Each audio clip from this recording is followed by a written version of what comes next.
मध्य प्रदेश में आगामी विधानसभा चुनाव के लिए सत्तारूढ़ भाजपा ने सोमवार को अपनी दूसरी लिस्ट जारी की, जिसमें 39 उम्मीदवारों के नाम हैं। प्रधानमंत्री नरेंद्र मोदी के भोपाल में भाजपा कार्यकर्ताओं को संबोधित करने के बाद इस नई सूची की घोषणा हुई। इसके बाद मध्य प्रदेश में पूरी राजनीति गर्मा गई।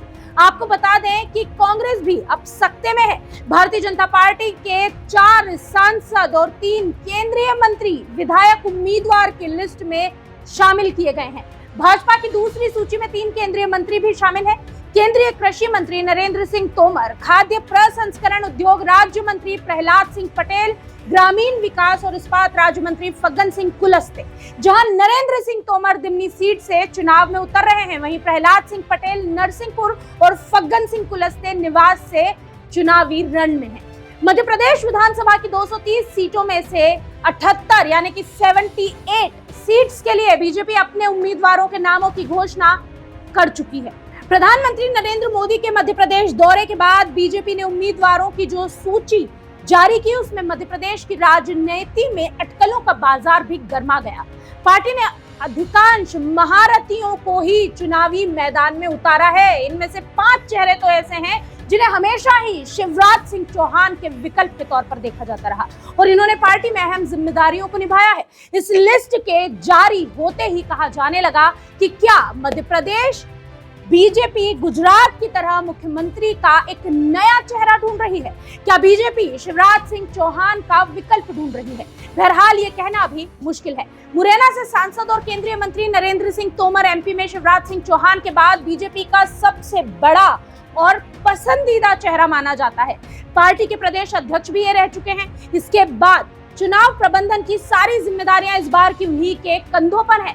इतना ही नहीं, नरेंद्र सिंह तोमर में पीएम मोदी और अमित शाह के विश्वास पात्र होने का सबसे बड़ा गुण भी है।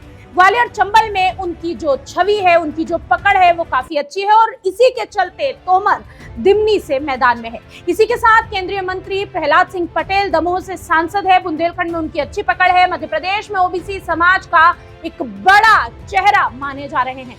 नरसिंहपुर विधानसभा सीट से मैदान में है। आपको बता दें, यहाँ से उनके भाई जालम सिंह पटेल विधायक थे। अटल जी की सरकार में पटेल मंत्री भी रहे हैं। फग्गन सिंह कुलस्ते मंडला से सांसद हैं और मोदी सरकार में मंत्री हैं। मध्य प्रदेश में बड़े आदिवासी नेताओं में उनकी गिनती होती है। आदिवासियों को जब साधने की बात आती है तो भारतीय जनता पार्टी ने हर बार उन्हें मैदान में उतारा है और इस बार भी आदिवासियों को साधने के लिए उन्हें मैदान में उतारा गया है। गौरतलब है, जब भी आदिवासी को सीएम बनाने की मांग उठती है, बीजेपी की तरफ से सिर्फ एक ही नाम सामने आता है और वो है फग्गन सिंह कुलस्ते का। इसके साथ ही कैलाश विजयवर्गीय मध्य प्रदेश के सीएम के प्रबल दावेदार माने जाते हैं।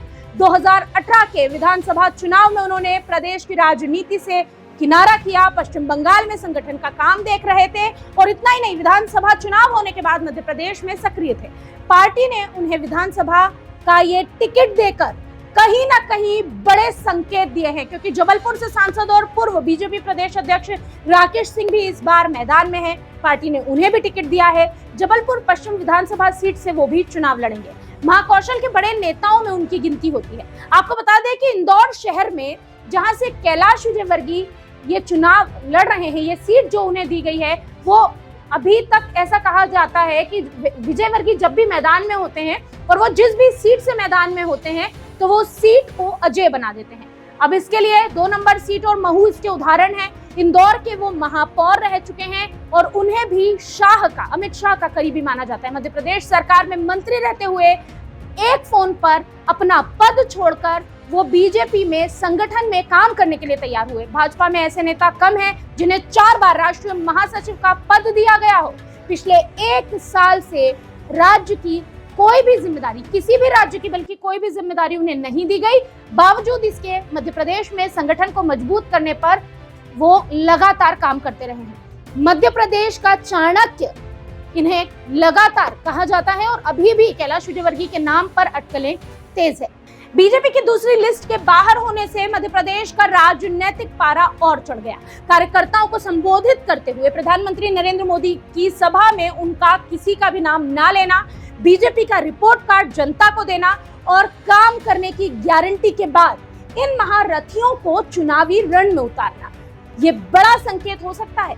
कहीं गुजरात की तरह मुख्यमंत्री पद के विकल्प भारतीय जनता पार्टी तलाश तो नहीं रही। वीके न्यूज, राष्ट्र के नाम।